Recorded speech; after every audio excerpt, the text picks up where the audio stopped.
খাবারটা খাও। লেও। তোমার মায়ের বাড়িতে গিয়ে যেন বেশি লেট করবা না, আমি অফিস থেকে ফেরার পথে তোমাকে নিয়ে যাব। আর কবার বলবো বলো দিনি, আমার কি সংসারী মায়ের বাড়ি যাওয়া হয় নাকি? শুধু বিদেশ থেকে ভাই বাড়ি এসে বলে যাচ্ছি। ওগো, মাই কোথায় গেল? কেনে গাড়িতে ছিল যে? মাই মাই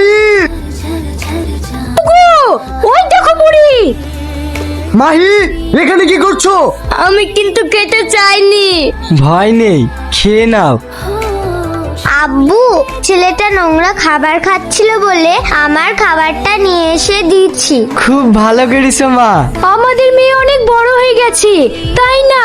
হ্যাঁ গো, আমাদের শুনে সত্যি অনেক বড় হয়ে গেছে। চলো মধু, স্কুলে লেট হয়ে যাচ্ছে।